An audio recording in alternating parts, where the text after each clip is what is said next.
የአማኑኤል ሆስፒታል ታሪኮች በዶክተር ዮናስ ላቀው። የተጨናገፈው ጽንስ። ዶክተር ምናሴ ታካሚውን እያናገረ ሳይለንት ላይ ያለው ስልኩ ጋውን ውስጥ ሆኖ ነዘረው።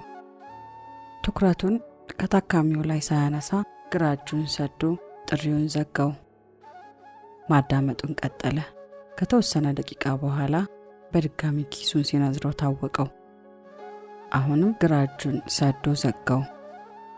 ዶክተር ምናሴ ታካሚ እያየ እንኳን ስልክ ሊያናገር ለስራ ባልደረቦቹ ሰላምታ እንኳን ምላሽ አይሰጥም። ታካሚዎቹ ሙሉ ትኩረት ሰጥቶ በጥሞና ስለሚያዳምጣቸው ከሱ ጋር ተነጋግረው ሲወጡ ምንም መድኃኒት ባይሰጣቸው እንኳን ሆይ ብለው ጭንቀታቸውን አራግፈው ነው የሚወጡት።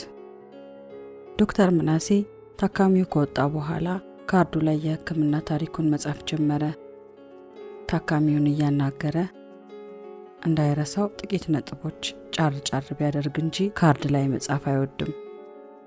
አይን የነፍስ መስኮት ናት፣ ነገር ባይን ይገባል ይላል። ደጋግሞ የሚሰጠው መከራከሪያ በቲቪ የሰዎችን ማንነት ለመደበቅ የሚሸፈነው አፍንጫቸው ወይም አፋቸው ወይም ጆሮአቸው አይደለም የሚል ነው። ታካሚዎች ካርድ ላይ አፍጥጦ ጥያቄ የሚጠይቃቸውንና እነሱን ሳይመለከት አቀርቅሮ የሚጽፍ ሐኪም የወንጀል መርማሪ ይመስላቸዋል ይላል። የታካሚውን ታሪክ ጽፎ ሲጨርስ ወደ ቢሮ ሄዶ ጋውኑን መስቀያው ላይ አስቀምጦ ወንበሩ ላይ ዘፍ አለ። የአማኑኤል ሆስፒታል ስራ አስኪያጅ በመሆኑ ታካሚዎች የማየት ግዴታ የለበትም። እሱ ግን የአእምሮ ሕክምናን በጣም ስለሚወድ ጊዜውን አጣቦም ቢሆን ማከሙን አልተወም። በእርግጥ እንደ በፊቱ ብዙ ታካሚ አያይም። ስልኩን ፍለጋ ኪሱን ሲዳብስ አጣው። ኦ አለ። የጋውኑ ኪስ ውስጥ እንዳለ ትዝ ሲለው ተነስቶ ስልኩን ከጋውኑ አውጥቶ ወደ ተሽከርካሪ ወንበሩ ተመልሶ በዛ ረዥም ቁመቱ ዘፍ አለ። ስልኩን ሲያይ 4 ሚስኮልና 2 የጽሑፍ መልእክት እንዳለው ያሳያል። የመጀመሪያው መልእክት ከኢትዮ ቴሌኮም ነው። አለፈው። ሁለተኛው ከረዥም ጊዜ ወዳጁ ተካበ የተላከ ነው። ተካበ ገንዘብ ሚኒስቴር ውስጥ የሚሰራ ወዳጁ ነው። የጽሑፍ መልእክቱ ለአስቸኳይ ጉዳይ ፈልጌ ነው፣ ሲመች ደውልልኝ ይላል። ከሚስኮሎቹ መካከልም 3ቱ ተካበ ነው። ደወለለት። ሄሎ፣ እንዴት ነህ ተኪ? አለን በጥበቡ። እንዴት ነህ ዶክተር? በስንት ጊዜያችን። ያው ሲቸግረኝ ደወልኳ። ስራ እንዴት ነው ዶክተር? ጥሩ ነው። አማኑኤል እንዴት ነው? ጥሩ ነው፣ ይዘናል፣ እግዚአብሔር ይመስገን። እባክህ ያለቃይ ልጅ የአእምሮ ህመም ሳያማው አይቀርም። ስናወራ ልጄ ጎርምሶ እያስቸገረኝ ነው አሉኝ። የነገሩኝ የጸባይ ለውጦች ግን የአእምሮ ህመም ምልክቶች ይመስላሉ።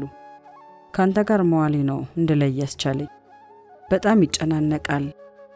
ስልኬን ጠልፈው እየተከታተሉኝ ነው ይላል። አባቱ እንደነገሩኝ እንቅልፍ የለውም።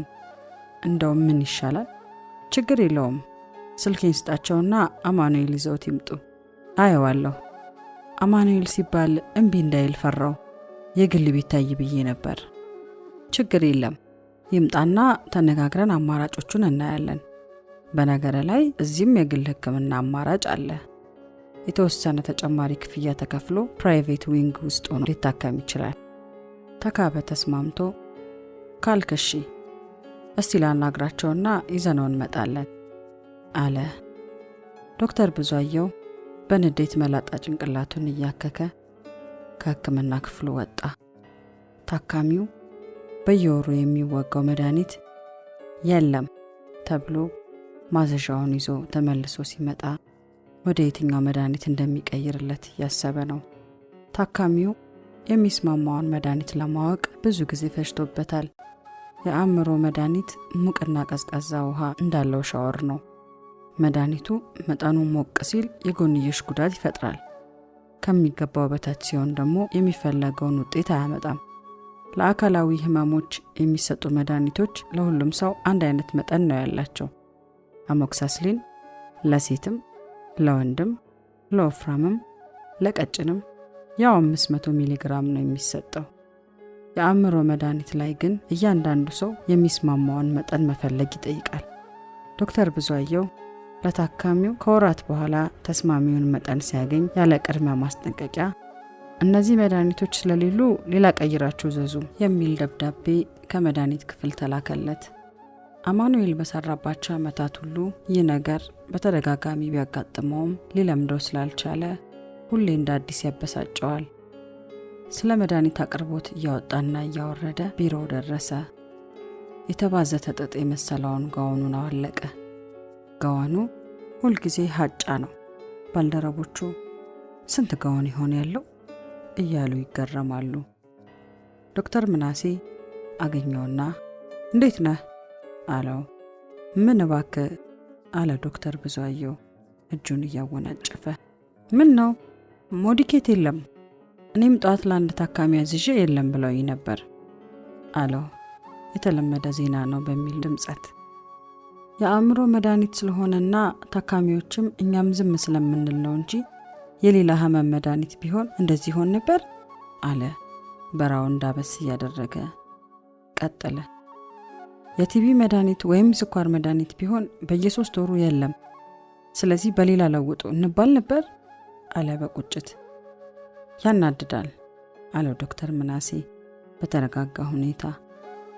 በተፈጠረው ነገር እየተብሰለሰሉ ምንም ሳይነጋገሩ ወደ ሆስፒታል ክበብ ሄዱ።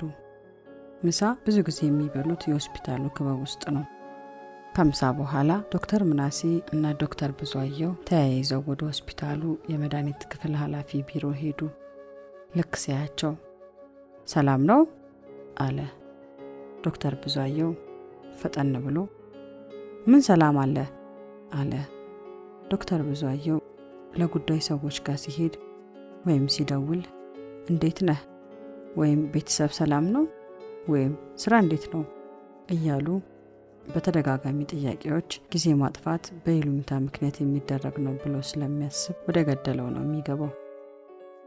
የፋርማሲው ኃላፊ ቅንድቡን ወደ ላይ ሰቅሎ ምን ነው አለ። ምን እባክህ ሞዲኬት ጠፋኮ።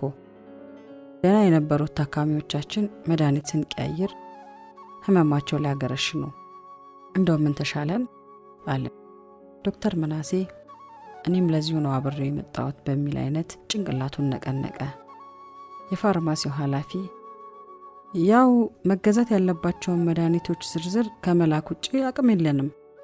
ዝርዝሮቹን በወር በ3 ወርና በየዓመቱ እንልካለን። ለአእምሮ መድኃኒቶች ትኩረት አይሰጥም አለ። ምን መፍትሄ ይኖረዋል ብለህ ታስባለህ አለ ዶክተር ብዙአየሁ። ዶክተር ምናሴ ንግግራቸውን እያዳመጠ ነው። ሆስፒታላችን ራሱን የቻለ ተቋም ስላልሆነ አስቸጋሪ ነው።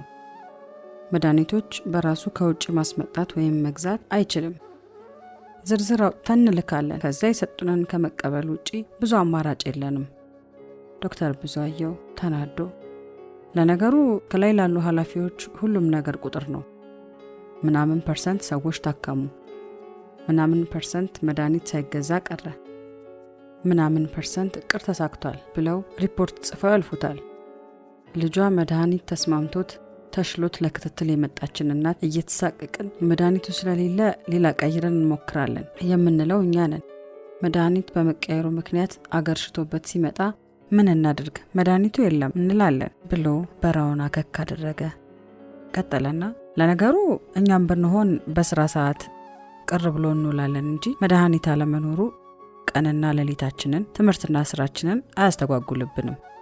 በህመሙ ምክንያት አቋርጦ የነበረውን ትምህርት ከሕክምና በኋላ እንደገና የጀመረ ተማሪ ድጋሚ ሲያቋርጥ አስቡት። ቤተሰብ እንቅልፍ ሲያጣ አስቡት። ህመሙ ያገረሸበት ልጇን ለማምጣት መከራዋን የምትበላዋን እናት አስቧት። ዶክተር ብዙአየሁ ስሜታዊ ከመሆኑ የተነሳ ችግሩን ከሱ እኩል ጠንቅቀው ለሚያውቁት የፋርማሲ ኃላፊና ለዶክተር ምናሴ እየነገራቸው እንደሆነ ረስቶታል። ያው ምን ማድረግ እንችላለን አለ የፋርማሲው ኃላፊ። ዶክተር ምናሴ ልክ ነህ፣ ምን ማድረግ እንደምንችል ማሰብ አለብን ብሎ ከመቀመጫው ተነሳ።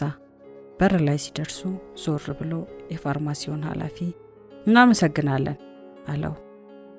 የዶክተር ብዙአየሁ ንዴት ከመድኃኒት አለመኖር ወደ አእምሮ ሕክምና ላይ የሚደርሰው ማግለልና መድሎ ላይ ተዘዋውሯል። ዶክተር ምናሴ ይህንን አሳዛኝ ሁኔታ ለመለወጥ ምን ማድረግ ይቻላል የሚለውን እያብሰለሰለ ነው። ዶክተር ምናሴ ባይሆን የሱስ ሕክምና ታካሚዎች ግቢውን እያስዋቡት ነው፣ ሄደን እንያቸው። አንድ የሱስ ሕክምና ለማግኘት የገባ አርቲስት አለ፣ እሱ ነው ታካሚዎቹን አስተባብሮ የጀመረው ብሎ ይዞት ሄደ። ሲደርሱ ጥቂት ታካሚዎች የዋርድ 7ን ግድግዳ እያጠቡ ነው።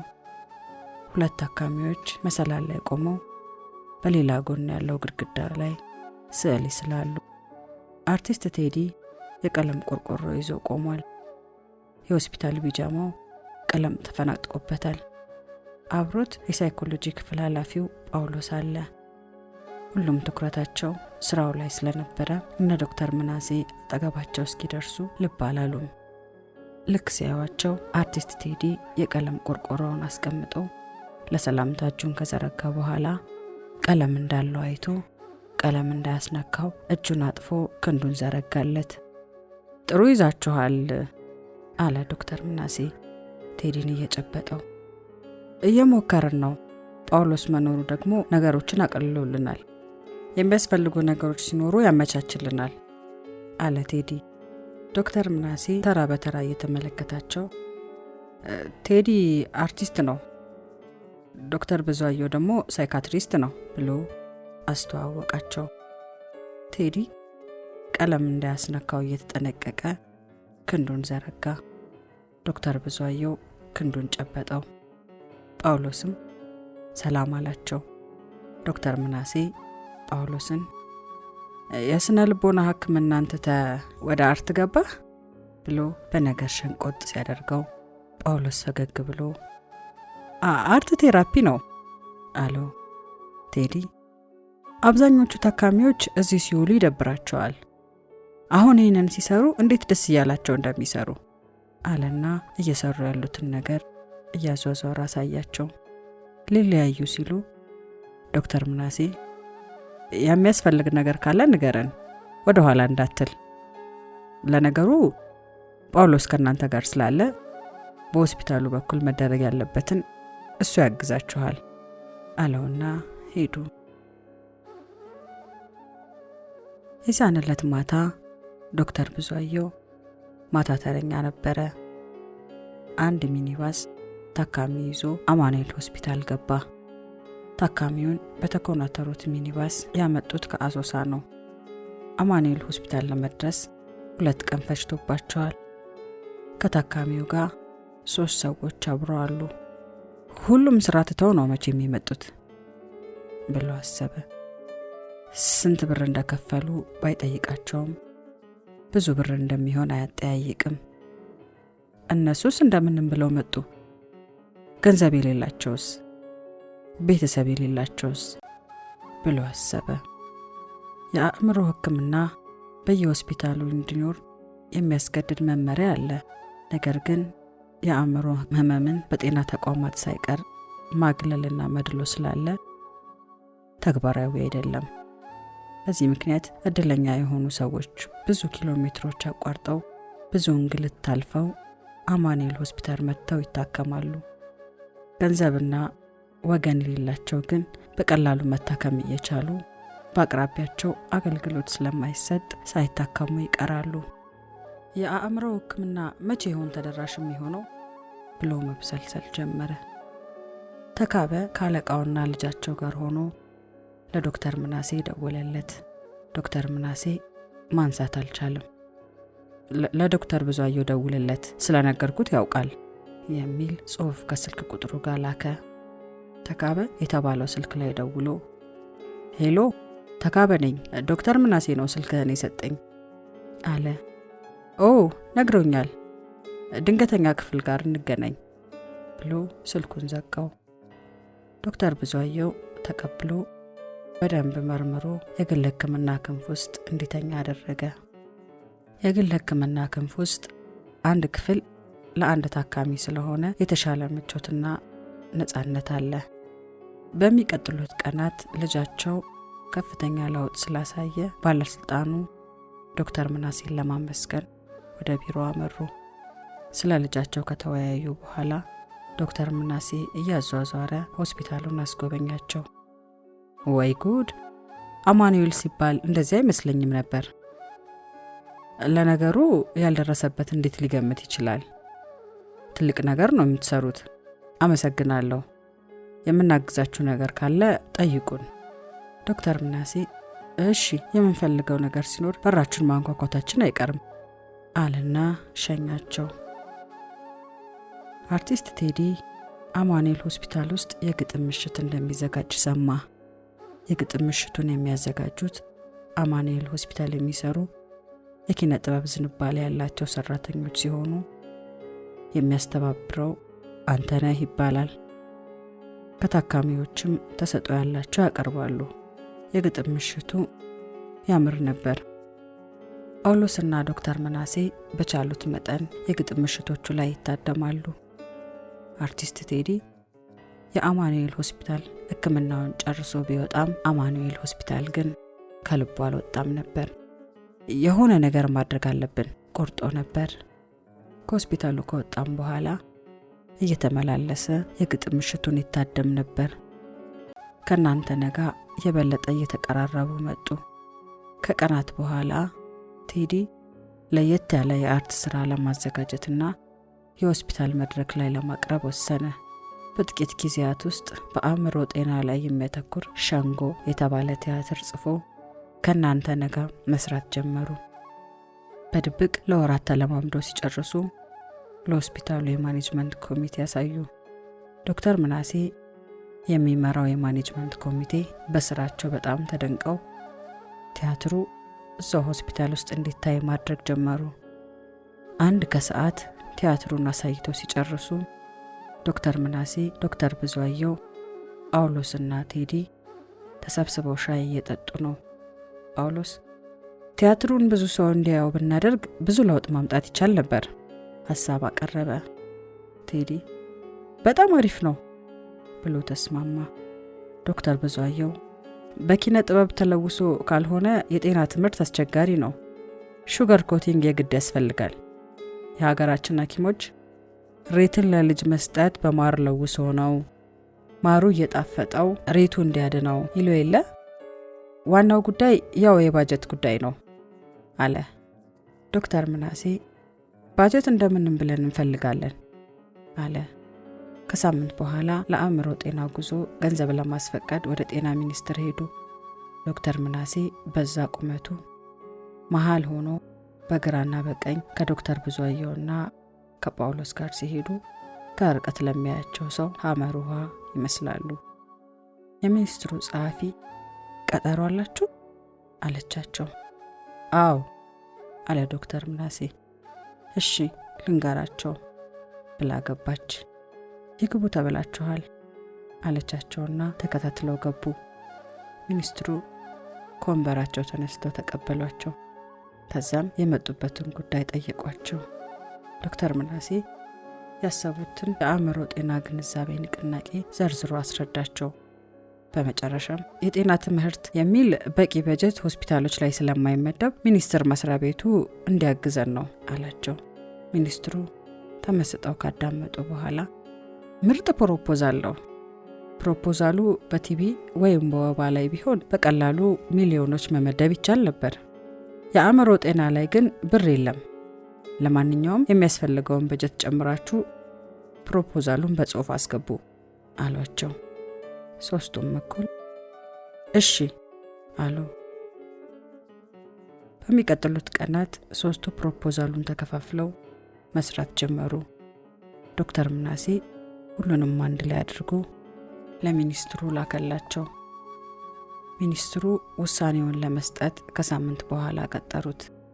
ከሳምንት በኋላ ዶክተር ምናሴ ጤና ሚኒስቴር የደረሰው ከቀጠሮ ሰዓት ቀደም ብሎ ነው። የሚኒስትሩን ውሳኔ ሰምቶ ወደ አማኑኤል ከተመለሰ በኋላ የሆስፒታሉን ሰራተኞች በሙሉ ስብሰባ ጠራ። የታካሚዎች መመገቢያ አዳራሽ ውስጥ ተመላላሽ ክፍል ከሚሰሩና በየዋርዱ ከቀሩት ሰራተኞች ውጭ ያሉት የሆስፒታሉ ሰራተኞች በሙሉ ተሰብስበዋል። ዶክተር ምናሴና ጳውሎስ መድረኩ ላይ ያሉት ወንበሮች ላይ ተቀምጠዋል።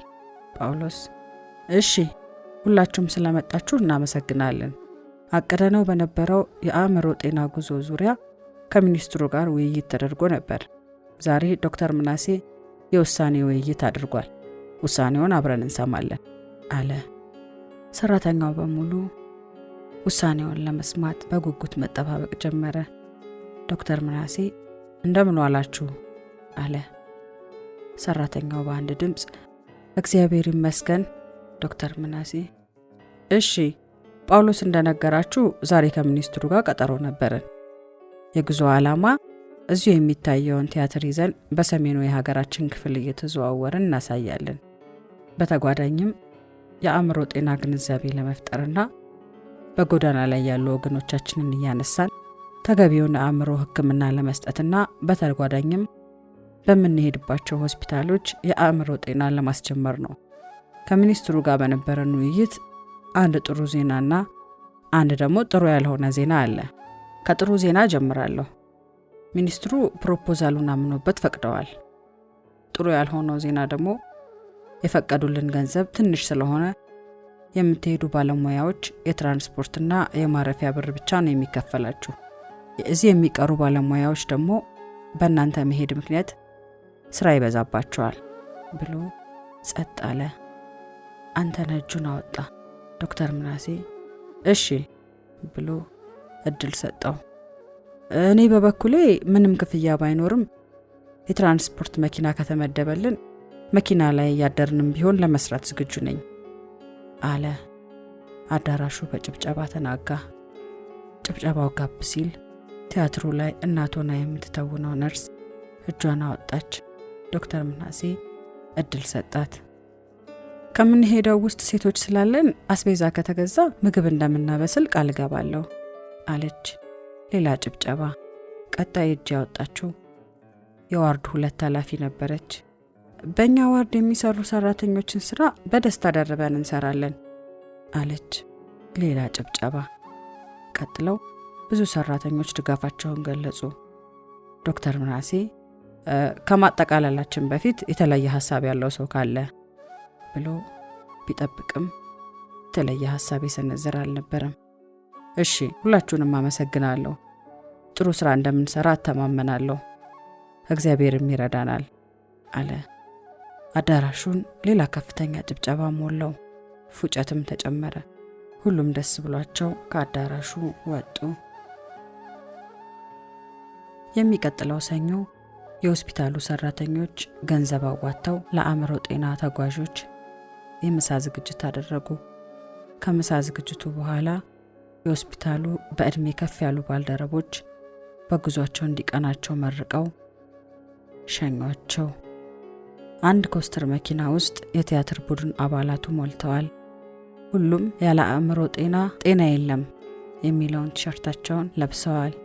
ከፊት ለፊት ሞንታርቦና ጄኔሬተር እንዲሁም ከጎዳና የሚነሱ ሰዎች የተዘጋጁ ልብሶች በማዳበሪያ የጫነ ፒክአፕ መኪና አለ። ልብሶቹ አማኑኤል ከሚሰሩ ሰራተኞች የተሰበሰቡ ናቸው። ልብስ መሰብሰቡን ያስተባበረው አንተነህ ነው። የሆስፒታሉ ሰራተኞችን እየዞረ ከጎዳና ለሚነሱ ወገኖቻችን ልብስ እየሰበሰብን ነው። ያረጀ ወይም ያጠረ ልብስ እንዳታመጡ፣ ለምትወዱት ወንድማችሁ ወይም ለምትሳሱላት እህታችሁ ስጦታ የምትሰጡትን ልብስ አምጡ እያለ ነው ያሰባሰበው። ጉዞ ወደ ደብረ ብርሃን። ሁሉም ምን እንደሚጠብቃቸው አያውቁም፣ ነገር ግን ተስፋን ሰንቀዋል። ደብረ ብርሃን ሲደርሱ ከቀኑ 11 ሰዓት ቢሆንም የደብረ ብርሃን ብርድ ከአዲስ አበባ ለመጡ ባለስስ ቆዳዎቹ የአእምሮ ጤና ተጓዦች የሚቻል አልነበረም። ሁሉም መደራረብ ሲጀምሩ ጳውሎስ እዚህ ላም ስትታለብ ራሱ የሚወጣው አይስክሬም ሳይሆን አይቀርም ብሎ ቀለደ። ሁሉም ሳቁ። የሚያርፉበት ሆቴል ገብተው ዕቃቸውን እየዘረገፉ እያለ ዶክተር ምናሴና ጳውሎስ የደብረ ብርሃን ከተማ ከንቲባን ደወሉለትና ሊያገኙት ወደ ቢሮ አቀኑ። ደብዳቤ ከሰጡት በኋላ የመጡበትን ጉዳይ አስረዱት። ከንቲባው ሀሳባቸውን ካዳመጠ በኋላ ተደስቶ ለስራቸው መቃናት ይረዷቸዋል ያላቸውን ሰዎች ጋር ደዋውሎ እንዲያግዟቸው ነገረላቸው። ከከተማው ኮሚኒኬሽን ጉዳዮች አብሯቸው የሚሰራ የሚዲያ ባለሙያ ተመደበላቸው።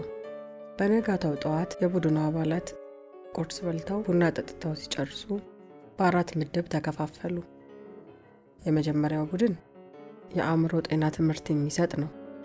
በፒካፕ መኪናው ላይ በመሆን ከተማ ውስጥ እየተዟዟረ በሞንታርቦ እየታገዘ የአእምሮ ጤና ትምህርት ይሰጣል። በራሪ ወረቀቶችን ይበትናል። ሁለተኛው ቡድን ጳውሎስ የሚመራው ሲሆን የሥራ ድርሻቸው በጎዳና ላይ ያሉ የአእምሮ ህመምተኞችን ማንሳት ነው።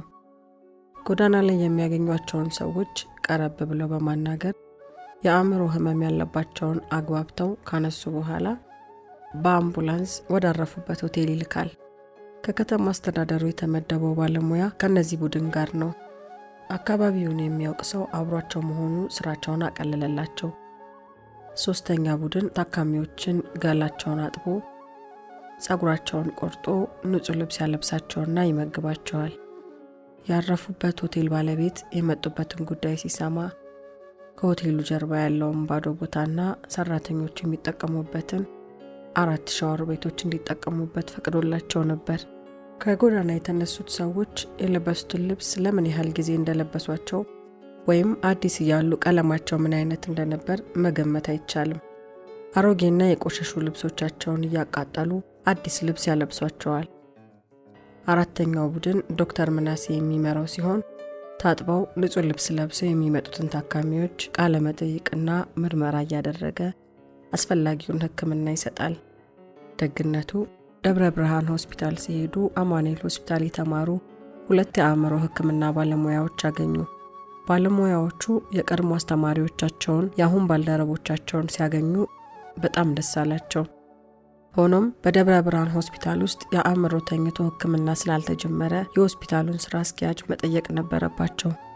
ስራ አስኪያጁ 4 አልጋዎች ፈቀደላቸው። ጳውሎስ ከከተማ አስተዳደሩ የተመደበላቸውን ሰው ከየት እንጀምር አለው። እዚህ ሰፈር ራሱ ፋጡማ ሮባ የምትባላለች፣ ግን እሷ ኃይለኛ ስለሆነች ቀለል ካሉት ብንጀምርስ አለው። ጳውሎስ በተረጋጋ ሁኔታ ችግር የለም እንደውም ከርሷ እንጀምራለን ብሎ መለሰ። ፋጡማ ሮባ ወደምትቀመጥበት ቦታ ሲያመሩ አብሯቸው ያለው የከተማው ሰው ከየት እንደመጣችም ስሟንም የሚያውቅ የለም። ፋጡማ ሮባ የተባለችው ሌሊት ላይ ተነስታ ስለምትሮጥ ነው። ሮጣ ስትጨርስ ካርቶን አቀጣጥላ ትሞቃለች። 1-2 እሳቱ ላይ እንቅልፍ ጥሏት ተቃጥላ ነበር ሲሉ ሰምቻለሁ። ያው እንደምታዩት ደብረ ብርሃን ብርድ ነው አለ እጆቹን እንደበረደው ሰው ደረቱ ላይ አጣምሮ። ፋጡማ ሮባ ጋር ሲደርሱ ዳስ ስር ተጋድማ አገኟት። ፊቷ በቀኝ በኩል ትልቅ ጠባሳ አለው። ጸጉሯ ጎፍሯል። ብዙ ልብስ ደራርባለች። ጳውሎስ ጠጋ ብሎ አናገራትና ተስማምታ ተከትላ ወደ አምቡላንሱ ሄደች። ከተማው የተመደበው ልጅ በአግራሞት እጁን አፉ ላይ ጭኖ በለሆሳስ ፋጡማ ሮባን ማናገር ይችላል እንዴ አለ። ደፍሮ ጠጋ ብሎ የሚያናግራት የለም። የሚያዝኑላት ሰዎች ምግብ አምጥተው አስቀምጠውላት ይሄዳሉ። ሁለተኛው ቡድን ፋጡማ ሮባን ተቀብሎ ገላዋን አጠባት። ሰውነቷም እንደፊቷ ጠባሳዎች አሉት። ጸጉሯን ቆርጠው ምግብ ሰጧት። ልብስ እውነትም ገመና ከታች ነው። ሌላ ሰው መሰለች። ከዛ ወደ ሆስፒታሉ ተላከች። ሁሉም ስራቸው ላይ አተኩረው ምሳ ሰዓት እንዳለፈ ትዝ ያለው አልነበረም።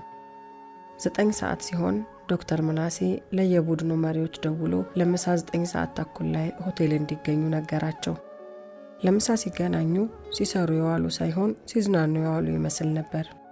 ሁሉም ጥሩ ስሜት ላይ ነበሩ። 4-5 እየሆኑ በቡድን ተቀመጡና በትሪ አንድ ላይ ማዕድ ቆረሱ። በልተው ሲጨርሱ ሂሳብ ሊከፍሉ ሲሉ የሆቴሉ ባለቤት እናንተ የኛን ሰው ለማከም ከዛ ድረስ መጣችሁማ በጭራሽ አትከፍሉም አለ። ካልከፈልም ቢሉም ባለ ሆቴሉ እሺ ስላላለ አመስግነው ሁሉም ወደ ምድብ ስራቸው ተመለሱ። የጤና ትምህርት ላይ ሲሰሩ የነበሩት የሥራ መደብ ቀይረው ምሽት ላይ ለሚታየው ሸንጎ ቲያትር ከተማ ውስጥ እየተዘዋወሩ ማስታወቂያ መስራት ጀመሩ። ከ10 ሰዓት ተኩል ጀምሮ የቲያትር ቡድኑ ወደ ደብረ ብርሃን ዩኒቨርሲቲ አዳራሽ አቅንተው መድረኩን ማስተካከል ያዙ። ለቲያትሩ መለባበስና ሜካፕ መቀባባት ጀመሩ። ሰው ይመጣ ይሆን የሚለውና ካዩትስ በኋላ ይወዱት ይሆን የሚሉት ጥያቄዎች አእምሯቸው ላይ እየተመላለሱ ፍርሃት ለቆባቸው ሰዓቱ እየቀረበ ቢሆንም አዳራሹ ውስጥ ያሉት ጥቂት ሰዎች ብቻ ናቸው። 10 ጉዳይ ሆነ። አሁንም አዳራሹ ውስጥ ያሉት ጥቂት የዩኒቨርሲቲ ተማሪዎች ብቻ ናቸው። ዶክተር ምናሴ ጳውሎስ የሆስፒታል ስራ አስኪያጅ፣ የከተማው ከንቲባና ከሌሎች ባለስልጣናት ጋር ወደ አዳራሹ ገብተው የፊት ለፊተኛው ረድፍ ላይ ተቀመጡ። ቀጥሎ ግር ብለው ብዙ ሰዎች ገቡ። በጥቂት ደቂቃዎች ውስጥ አዳራሹ ሞላ። 12 ሰዓት ከሩብ ሲሆን ቲያትሩ ተጀመረ። አብዛኞቹ ተዋንያን ልባቸው ወደ ጥበብ ያዘነበለ የአማኑኤል ሆስፒታል ሰራተኞች ናቸው። ቲያትሩን ለወራት ተለማምደውት አንድ የአእምሮ ህመም ያለበት ልጅ ያላት እናት የማህበረሰቡን ማግለል ፈርታ ልጇን ደብቃ ትኖር ነበር።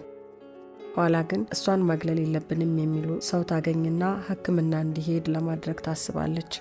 ማህበረሰቡ ግን ይባስ ያገላታል። ሸንጎ ላይ የበላል በለሃ ግጥሚያ ይካሄዳል። ቲያትሩ የተመልካቹን ቀልብ ሰቅዞ ስለያዘው መርፌ ቢወድቅ ይሰማል። ሁሉም ትንፋሹን ውጦ ይከታተላል። ተዋንያኑ ቲያትሩ ሲጀምር ይሰማቸው የነበረው ፍርሃት እንደ በጋ ጤዛ ጥሏቸው ሲሄድ ብዙ አልፈጀም። አሁን ሸንጎ ውስጥ ናቸው ከነባለ ሀገር ዘየው። ቲያትሩ ሲያልቅ ተደርድረው ከወገባቸው ጎንበስ ብለው ምስጋና አቀረቡ። አዳራሹ በጭብጨባ ተጥለቀለቀ። ይህ የኔ ቤተሰብ ታሪክ ነው ብለው የሚያለቅሱም ጥቂት አልነበሩም። በመጨረሻም ከጎዳና ላይ ያነሷቸውን ሰዎች ከማንሳታቸው በፊትና ታጥበው ልብስ ቀይረው ከታከሙ በኋላ ያለውን ልዩነት በቪዲዮ አሳዩ። ፋጡማ ሮባና ሌሎች ከጎዳና ላይ የተነሱ ታካሚዎች ንጹህ ልብስ ለብሰው ከጉዞ ለአእምሮ ጤና አባላት ጋር ሲመገቡ ሲያዩ ተመልካቾቹ አንዳች አይነት ተአምር ነው የመሰላቸው። ታዳሚ ሁሉ በሚችለው የአእምሮ ጤና ስራን ለማገዝ ቃል ገባ። የሆስፒታሉ ስራ አስኪያጅ በሆስፒታሉ የአእምሮ ሕክምና ተኝቶ ሕክምና በቋሚነት እንደሚኖር ቃል ገባ። በሚቀጥሉት ቀናት ቡድኑ ተመሳሳይ ስራ እየሰራ ሳለፈ። ቀጥለው ወደ ጎንደር፣ ባህር ዳር፣ መቀሌ፣ ሽሬ፣ ደሴ፣ ኮምቦልቻ ተመሳሳይ ስራ ሰርተው ወደ አዲስ አበባ ተመለሱ። ደሴ እያሉ ዶክተር ምናሴ ከደብረ ብርሃን ተደወለለት። የከተማው ከንቲባ ነው። ሰላምታ ከተለዋወጡ በኋላ ስለ ፋጡማ ሮባ ልነግርህ ነው። ስሟ ሰማያዊት ነው። ከአዲስ አበባ ዩኒቨርሲቲ በአካውንቲንግ ዲግሪ አላት። የምትገርም ሰው ናት። ክፍለ ከተማ ስራ ገብታለች። ብዙ ነገር ነው ያስተማራችሁን አለ።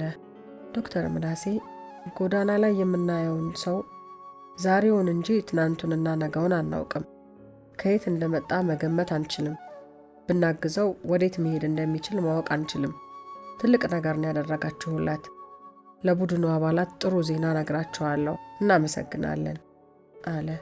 አዲስ አበባ ከተመለሱ በኋላ ከጎዳና ላይ የተነሱትን የአእምሮ ህመምተኞች በቋሚነት ለማቋቋም ከተለያዩ ድርጅቶች ጋር ተነጋግረው ለወንዶቹ የብረት ብየዳ ስልጠና፣ ለሴቶቹ የፀጉር ስራ አሰለጠኗቸው። ከ600 በላይ ታካሚዎች ስራ ያዙ። በሺዎች የሚቆጠሩ ታከሙ። በየከተማዎቹ የአእምሮ ሕክምና አገልግሎት ተጀመረ። የተፈጠረው ንቅናቄ በጣም ከፍተኛ ነበር። የፕሮጀክቱን ውጤት ጤና ሚኒስቴር ሄደው አቀረቡ። ከወረቀት ሪፖርት ባሻገር የሰሩትን ስራ በቪዲዮ ጭምር አቀረቡ። የሪፖርቱ መጨረሻ ላይ ዶክተር ምናሴ የወደፊት አቅጣጫዎች ላይ 3 ነጥቦች ሰነዘረ። 1. የተጀመረውን ስራ ቀጣይነት ባለው መልኩ ማስቀጠል። የአእምሮ ጤና ጉዳይን በታካሚዎች፣ በባለሙያዎች፣ መንግስት፣ የግል ድርጅቶችና ሚዲያን አስተባብሮ ቅንጅታዊ ስራ መስራት። 3. ተቋማዊ አመራር። ሚኒስትሩ በሪፖርቱ ላይ ተደመው በጥቂት ብር አስደናቂ ስራን የሰራችሁት፣ በቀጣይ የተቀናጀ ተቋማዊ አሰራር እንዲኖር ከፍ ያለ ነገር አብረን እንደምንሰራ በሚኒስትር መስሪያ ቤቱ ስም ቃል ገባለሁ ብለው ሁሉንም እያቀፉ ሸኟቸው። እነ ዶክተር ምናሴ በጣም ደስ ብሏቸው ከሚኒስትሩ ቢሮ ወጡ። በሚቀጥለው ሳምንት ዶክተር ምናሴ አማኑኤል ሆስፒታል የሚሰሩ ባለሙያዎችን ሰብስቦ ለአእምሮ ጤና ኢንስቲትዩት መቋቋም የተለያዩ ሀገሮችን ተሞክሮ አጥንቶ ከሀገራችን ሁኔታ ጋር አስተያይቶ ጽሑፍ የሚያቀርብ ኮሚቴ አቋቋመ። የኮሚቴው አባላት ስራውን ተከፋፍለው ለወራት በትጋት መስራት ጀመሩ። የተለያዩ ሀገራት የአእምሮ ሕክምና አሰራርና አደረጃጀት መረመሩ። ብዙ ጥናቶች ታዩ። የብዙ ታዳጊና ያደጉ ሀገራት ተሞክሮዎች ተጠኑ። እነ ዶክተር ምናሴ የአእምሮ ጤና ኢንስቲትዩት ንድፍ እያዘጋጁ እያለ ቴዲና አንተነህ የቲያትር ቡድኑን ይዘው ቲያትር እያሳዩ ጎዳና ላይ ያሉ የአእምሮ ህመምተኞችን እያነሱ እያጠቡ እያበሉ ማከማቸውን አዲስ አበባ ውስጥ በሚገኙ ክፍለ ከተማዎች ውስጥ ቀጥለዋል። የአእምሮ ጤና ኢንስቲትዩት ንድፉ በደንብ ተዘጋጅቶ ሲያልቅ ዶክተር ምናሴ ገንዘብ ሚኒስቴር ለሚሰራው ወዳጁ ደወለለት። ተካበ ስልኩን አንስቶ እንዴት ነህ ዶክተር? ዶክተር ምናሴ እግዚአብሔር ይመስገን፣ እንዴት ነህ አንተ አለው። አለን በጥበቡ። ስራ እንዴት ነው? በጣም ጥሩ ነው። የሀገራችንን አእምሮ ጤና የተሻለ ለማድረግ ደፋ ቀና እያልን ነው።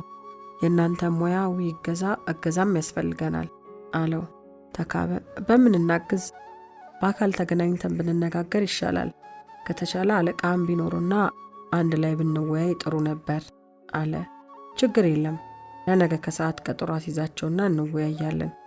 ጥሩ፣ ሰዓቱን አሳውቀኝ። እሺ፣ አመሰግናለሁ። እነ ዶክተር ምናሴ የኢንስቲትዩቱን ንድፍ ይዘው 4 ሆነው ወደ ጤና ሚኒስቴር ሄዱ። የጤና ሚኒስትሩ ከአማካሪዎቻቸው ጋር ሆነው ንድፉን ለመስማት ተቀምጠዋል። ዶክተር ምናሴ የኢንስቲትዩቱን አስፈላጊነት በማስረዳት ጀመረ። የአእምሮ ጤና ጉዳይ የህመምተኞች ጉዳይ ብቻ የሚመስለን በርካቶችን እንኖራለን። ነገር ግን አእምሯችን ሰው የመሆናችን መለኪያና ልዩ መገለጫ እንደመሆኑ መጠን ደህንነቱን መጠበቅ አእምሮ አለኝ ለምንል ሁሉ ጉዳያችን ሊሆን ይገባል። በአንድ ወቅት ከባድ የአእምሮ ህመም በማገገም ሂደት ላይ የነበረ ታካሚዬ አእምሮውን የሚታመም አእምሮ ያለው ነው እያለ በመደጋገም ጮክ ብሎ ሲናገር ሰማሁትና ምን ለማለት ነው ስል ጠየቅኩት። ጥያቄም በጥያቄ እንዲህ በማለት መለሰልኝ። ደሃ ይከስራል እንዴ? ቀጠለናም የሚከስረው ሀብታም ነው፣ ከሌለ የለህም ወዳጄ ብሎኝ እየተጣደፈ ጥሎኝ ሄደ። ፈረንጆቹ ናቲንግ ቱ ሉዝ የሚሉት አይነት ነገር መሆኑ ነው። የአእምሮ ህመም ማንንም ንቆ ወይም ፈርቶ የሚተው አይደለም። የብዙ ታላላቅ ሰዎችን ህይወት ያዘበራረቀ፣ የእውቀት ባለጸጋ የሆኑ ምሁራንን የህይወት ጉዞ ያሰናከለ እክል ነው። በእርግጥ የመታከም እድሉን አግኝተው የዳኑና ያገገሙት ደግሞ ህይወታቸውን በታደሰ ጉልበት እንደገና ለመቀጠል ችለዋል። ታዲያ ማንኛችንንም ሊያጠቃ የሚችልን ችግር በጋራ ከመከላከል ውጪ ምን አማራጭ አለን? ከአእምሯችን በላይ ልንንከባከበው የሚገባንስ ምን ነገር አለ? አእምሯችን እኮ ሁሉ ነገራችን ነው። ተስፋችን፣ ጭንቀታችን፣ ሐዘናችን፣ ደስታችን፣ ፍቅራችንንም ሁሉ ተጠቅልሎ የከተመው አእምሯችን ውስጥ ነው። ነገር ግን የሀገራችን የእስካሁን አካሄድ ስንመለከት በዚህ ደረጃ የአእምሮ ጤና ፋይዳን ግምት ውስጥ ያስገባ አይመስልም። በዚህም የተነሳ የአእምሮ ጤና ችግር እየከፋ መጥቷል። የአገራችን የአእምሮ ህመም ስርጭት ወደ 27 በመቶ ደርሷል። የአደንዛዥ እጽ ሱስ ከስራ አጥነት ጋር ተዳምሮ ወጣቱን ወዳልተረጋጋ ህይወትና የአእምሮ መታወክ እየገፋው ነው። ጤናማ ያልሆነ የባህል መበረዝ፣ አክራሪ ቡድንተኝነትና በየወቅቱ የሚለኮሱ ግጭቶችን ተከትሎ የሚከሰተው መፈናቀል የማህበረሰቡን ማህበራዊና ኢኮኖሚያዊ መሰረት እያናጋው ይገኛል። ጎዳና ላይ ህይወታቸውን እየገፉ ያሉ ህፃናትንም በየመንገዱ ማስቲሽና ቤንዚን እያሸተቱ ወዲያ ወዲህ ሲራወጡ መመልከት የተለመደ ትዕይንት እየሆነ መጥቷል።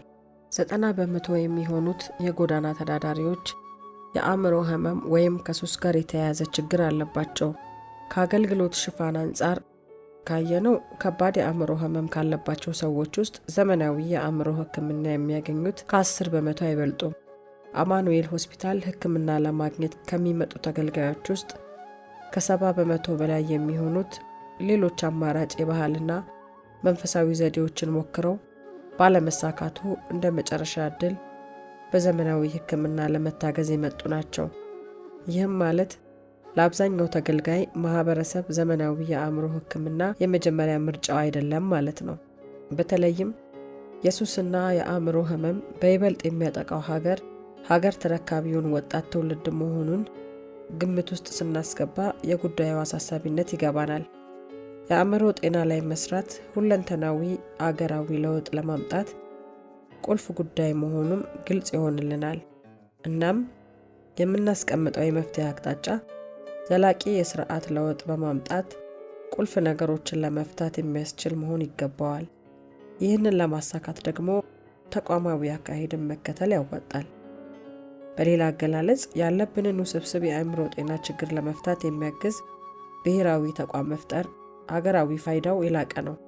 ለሺፍልጥ ማሰሪያው ልጥ እንደሚባለው እዚህም እዚያም የሚደረጉትን ጥረቶች አቀናጅቶ የሚመራ ተቋም ያስፈልጋል ብሎ ረጅም ማብራሪያ ከሰጠ በኋላ የአእምሮ ጤና ኢንስቲትዩት የአእምሮ ጤና ሕክምናን አገልግሎት እንዴት እንደሚያሻሽለው ጓደኞቼ ዶክተር ብዙአየውና ሳይኮሎጂስት ጳውሎስ ያቀርባሉ ብሎ ተቀመጠ። ዶክተር ብዙአየው ላፕቶፑን ይዞ ወደ ጠረጴዛው ጫፍ ሄዶ ከፕሮጀክተሩ ጋር አገናኝቶ ኢንስቲትዩቱ የአእምሮ ሕክምና ላይ ምን አይነት ለውጥ እንደሚያመጣ በመረጃ አስደግፎ ማስረዳት ጀመረ። የአእምሮ ሕክምና በዓለማችን በጣም ዘምኗል። ለከባድ የአእምሮ ሕክምና የሚሰጡ መድኃኒቶችን ብንወስድ ክብደት የማይጨምሩ መድኃኒቶች አሉ። እኛ ግን ከ30 ዓመት በፊት የመጡ መድኃኒቶችን ነው አሁንም የምንጠቀመው። ክብደት መጨመር ቀላል ነገር ሊመስል ይችላል፣ ነገር ግን ታካሚዎች ላይ የሚያስከትለው ማግለልና መድሎ ከባድ ነው ብሎ በራውን አከክ አድርጎ እኔ እንኳን ትንሽ ክብደት ስጨምር ጓደኞቼ የአማኑኤል መድኃኒት ጀመርክ እንዴ ይሉኛል። ታካሚዎች ላይ የሚያደርሰውን ተጽዕኖ አስቡት። ሱስን ብንወስድ በሌሎች ሀገራት ሰዎች ከሱስ ውስጥ እንዲወጡ የሚያግዙ መድኃኒቶች አሉ። እነዚህ መድኃኒቶች እኛ ጋር ስለሌሉ ቤተሰብና ሐኪሞች ተው አትተው ግብግብ ነው። አንዳንድ ታካሚዎች መድኃኒት ስለተጫጫናቸው ሕክምና ያቋርጣሉ እና በተደጋጋሚ ተኝተው ይታከማሉ። ያለን የመድኃኒት አማራጭ ውስን ስለሆነ የተሻሉ መድኃኒቶች እንዳሉ ብናውቅም ሀገራችን ውስጥ ስለሌሉ ያለውን እንሰጣለን። ሕክምናው ሽክርክሪት ይሆናል። ለመርሳት በሽታ ሕፃናት ላይ ለሚከሰቱት ትኩረት አለማድረግና መቅበጥበጥ የሚያግዙ መድኃኒቶች እኛ ሀገር የሉም። አቅም ላላቸው ሰዎች እንጽፍላቸውና ከውጭ አስመጥተው እንሰጣቸዋለን።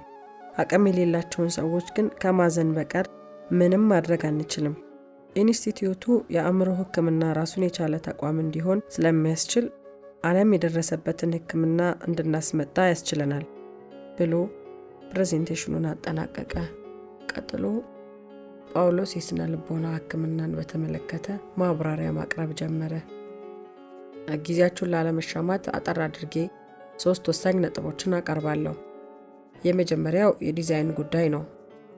የአእምሮ ሆስፒታል ግቢው ሰፋ ያለ መሆን አለበት። ለዓይን የሚስብና መንፈስን የሚያድስ መሆኑ አስፈላጊ ነው። የተኝቶ ሕክምና ክፍሎች ታካሚዎችን ለመከታተል የሚያመቹ ነገር ግን ነፃነት የሚሰጡ መሆን አለባቸው። ሁለተኛው ወሳኝ ነጥብ የስነ ልቦና ሕክምናን ይመለከታል። አንዳንድ የአእምሮ ህመሞች በስነ ልቦና ብቻ ሊታከሙ ይችላሉ፣ ነገር ግን በደንብ የተደራጀ የስነ ልቦና ሕክምና ስለሌለን አብዛኞቹ ታካሚዎች የምናክመው በመድኃኒት ነው። ሶስተኛው የስነ ልቦና ሕክምና ጥናትና ምርምርን ይመለከታል። እስካሁን በሀገራችን ያለው የስነ ልቦና ሕክምና በቀጥታ ከምዕራቡ ዓለም የተኮረጀ ስለሆነ ውጤታማነቱ የተጠበቀውን ያህል አይደለም። የሀገራችን ስነ ልቦና ማህበራዊ እሴቶችንና ባህል ላይ ጥናትና ምርምር አድርገን እዛ ላይ የተመሰረተ የንግግር ሕክምና መስራት ይጠበቅብናል። ኢንስቲትዩቱ እነዚህን ጥናትና ምርምር ለማካሄድ ሜዳውን ያመቻቻል።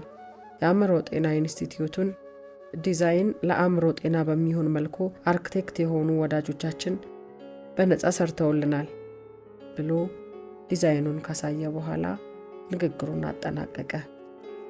ሚኒስትሩና አማካሪዎቻቸው ስለ ተቋሙ አደረጃጀት የተወሰነ ጥያቄዎችን ጠየቁ። ዶክተር ምናሴ አብራርቶ መለሰላቸው። ሚኒስትሩ ከአማካሪዎቻቸው ጋር ድምፃቸውን ቀንሰው ከተመካከሩ በኋላ በጣም ጥሩ ነው፣ እኛ መስራት የነበረብንን የሰራችሁት። ኢትስ ቬሪ ኢምፕሬሲቭ፣ ትልቅ ሀገራዊ ፋይዳ ያለው ነገር ነው። ሆኖም በጣም ብዙ ብር የሚያስፈልገው ነገር ነው። ስለዚህ የጤና ሚኒስትር ብቻውን የሚወስነው ነገር አይሆንም። የገንዘብ ሚኒስትርና የሚኒስትር ምክር ቤት መፍቀድ አለባቸው አሉ ከነ ዶክተር ምናሴ ጋር የመጡት አራተኛው ሰው። ክቡር ሚኒስትር፣ እኔ ከገንዘብ ሚኒስትር ነው የመጣሁት። በሚኒስትር መስሪያ ቤቱ የጠቅላላ አገልግሎት ዳይሬክተር ነኝ። እነ ዶክተር ምናሴ ሐሳባቸውን አሳይተውን ነበር። እኛም ያለውን ሀገራዊ ፋይዳ ተገንዝበን በሕግ ክፍላችን በኩል አስፈላጊውን ጥናት እያደረግን ነው። በእኛ በኩል አስፈላጊውን ሁሉ እገዛ እንደምናደርግ ለመግለጽ ነው የመጣሁት አሉ። ሚኒስትሩ እንደዛ ከሆነ የጋራ ቡድን አቋቁመን ወደ ተግባር እንገባለን አሉ። ያን ቀን ከስብሰባው ሲወጡ ዶክተር ምናሴ ከደስታው ብዛት ምንም መናገር አልቻለም። ጤና ሚኒስቴር ከ300 ሚሊዮን ብር በላይ አስመድቦ ደረጃውን የጠበቀ ትልቅ የአእምሮ ሕክምና ሆስፒታል እንዲሁም ለአእምሮ ጤና ኢንስቲትዩቱ የሚሆን ባለ 7 ፎቅ ህንፃ ማስገንባት ጀመረ። እነ ዶክተር ምናሴ የህንፃ ግንባታውን የክረምት ጭቃ የበጋ ፀሐይ ሳይገድባቸው ደጋግመው እየሄዱ ይጎበኛሉ። ህንፃው መልክ እየያዘ ሲሄድ የአእምሮ ግንዛቤ ተስፋፍቶ ተደራሽና ጥራት ያለው የአእምሮ ሕክምና እውን ሲሆን እየታያቸው ደስታቸው ወደር አልነበረውም። ህንፃው እየተጠናቀቀ ሲመጣ ቦሯ እንደገባ ነፍሰ ጡር ደስታና ጭንቀት እየተሰናሰሉ እረፍት ነሷቸው። ህንፃው ተሰርቶ ሲጠናቀቅ የአማኑኤል ሰራተኞች ገንዘብ አዋጥተው ድግስ አዘጋጁ። ምግብ ተዘጋጅቶ በመኪና ተጭኖ ወደ አዲሱ ሆስፒታል የተጸነሰው የአእምሮ ጤና ኢንስቲትዩት ከመወለዱ በፊት እንደ ቤቢ ሻወር አይነት ዝግጅት ይመስል ነበር። ህንፃውና ሆስፒታሉ ሙሉ በሙሉ ተሰርቶ ሲያልቅ የአእምሮ ጤና ኢንስቲትዩት የሚወለድበት ሰዓት ደርሷል። ምጥ ነው ዶክተር ምናሴ፣ ዶክተር ብዙአየው እና ጳውሎስ ኢንስቲትዩቱ እውን እንዲሆን የመጨረሻዎቹን የውሳኔ ለመውሰድ ጤና ሚኒስትር ሄዱ። የቀድሞ ሚኒስትር ተነስተው አሁን ያሉት ሌላ ሚኒስትር ናቸው። እነ ዶክተር ምናሴ በተያዘላቸው ቀጠሮ ሰዓት ነው የደረሱት። ጸሐፊዋ ሚኒስትሩ ስብሰባ ላይ ናቸው አለች። ዶክተር ምናሴ ቀጠሮ ነበረን አላት። ምንም ማድረግ አልችልም፣ እስከሚጨርሱ መጠበቅ ትችላላችሁ አለቻቸው እና መጠበቅ ጀመሩ። 2 ሰዓት ከጠበቁ በኋላ ሚኒስትሩን ሲያገኟቸው ይቅርታ፣ አስቸኳይ ስብሰባ ላይ ስለነበርኩ ነው፣ ከነገ ወዲያ ከሰዓት 8 ሰዓት ነው አሏቸው። እነ ዶክተር ምናሴ ጊዜያቸውን ማቃጠላቸው ቢያናድዳቸውም በቀጣይ ቀጠሮ ለመነጋገር ተስማምተው ወጡ። ከ2 ቀን በኋላ ተመልሰው ሲሄዱ ሚኒስትሩ ከአማካሪዎቻቸው ጋር ተቀምጠዋል። እንዲቀመጡ ጋበዟቸው። ፕሮፖዛሉን አይተነዋል፣ በጣም ጥሩ ነው። ነገር ግን በዚህ 2 ሳምንት አጣዳፊ ስራዎች ስላሉ እነሱን ስንጨርስ የአእምሮ ጤና ኢንስቲትዩቱን ጉዳይ ከዛ በኋላ ብናየው የተሻለ ነው አሉ። ዶክተር ምናሴ የሰማውን ማመን አልቻለም። ከ3 ዓመት በላይ የፈጀ ግንባታ እንዲሁም ከ300 ሚሊዮን ብር በላይ የህዝብ ገንዘብ ወጥቶበታል። አሁን የመጨረሻው ምዕራፍ ላይ ነው ያለው። በዛ ላይ ከ4 ሰው አንዱ ላይ የሚከሰት ህመም ከስርጭትም ከክብደትም አንጻር ትኩረት የሚያስፈልገው ይመስለኛል አለ ሚኒስትሩ። ልክ ነህ፣ ግን አሁን ሌሎች ቅድሚያ የሚሰጣቸው ጉዳዮች ስላሉ ከአእምሮ ጤና ኢንስቲትዩት ቀስ ብለን ጥናት አድርገን ወደፊት እናየዋለን አሉ። ከጤና ሚኒስቴር ሲወጡ ዶክተር ምናሴ በሀገራችን ብዙ ትልልቅ ሀሳቦች ተነስተው ያውቃሉ፣ ግን ብዙዎቹ እንደ ትንሽ ተወስደው ስንት ደረጃ መድረስ የምንችልባቸው እድሎች ስንት ጊዜ እንዳመለጡን፣ ይህም እንደዛ እንዳይሆን ነው የምፈራው አለ በስጋት። ከሳምንታት በኋላ ዶክተር ምናሴ ከሚኒስትሩ ጋር ቀጠሮ ለማስያዝ ደጋግሞ ቢሞክርም አልቻለም። በአካል ጤና ሚኒስትር ቢሄድም ቀጠሮ ሳያስይዙ መግባት አይቻልም እየተባለ ሊያገኛቸው አልቻለም። እንደውም ለአእምሮ ጤና የተገነባው ሆስፒታል አጠቃላይ ሆስፒታል ሊሆን ነው የሚባል ወሬ ሰማ። ነገር ግን አዲስ አበባ ውስጥ ብዙ አጠቃላይ ሆስፒታል ስላለ ሌላ መጨመር ብዙ ትርጉም እንደማይኖረው አስቦ የሚሆነውን መከታተል ጀመረ። ጤና ሚኒስትር መመላለሱን ግን አላቆምም። ከወራት በኋላ ለአእምሮ ሆስፒታል የተገነባው ሆስፒታል ቀርቶ አጠቃላይ ሆስፒታል ተብሎ ተመረቀ። ዶክተር ብዙአየሁ የምርቃት ዝግጅቱ ላይ ቢጋበዝም ይህንን በዓይኔ አላይም ብሎ ቀረ። ዶክተር ምናሴና ጳውሎስ የምርቃት ዝግጅቱ ላይ ታድመዋል። ጸጥ። የተሰማቸው ቁጭት በቃላት ማስቀመጥ አይቻልም። የሀገራችን የአእምሮ ሕክምና ትኩረት እንዲሰጠውና ተቋማዊ እንዲሆን ጩኸታችንን እንቀጥላለን። እኛ እንኳን ዝም ብንል ልቦና ላለው ሰው የጎዳናዎች ጩኸት ይሰማዋል። ከሀገራችን ሕዝብ 27 ከመቶ የአእምሮ ህመም ያጋጥመዋል ሲባል የሆነ ቦታ ያሉ 27 ሰዎች ማለት አይደለም፣ ሁላችንም ቤት አለ ማለት ነው። የመርሳት ህመም ያለባት እናት፣ ኦቲዝም ያለበት ልጅ፣ ሱስ ውስጥ ያለ ወንድም፣ በጭንቀት የምትቸገር እህት ማለት ነው።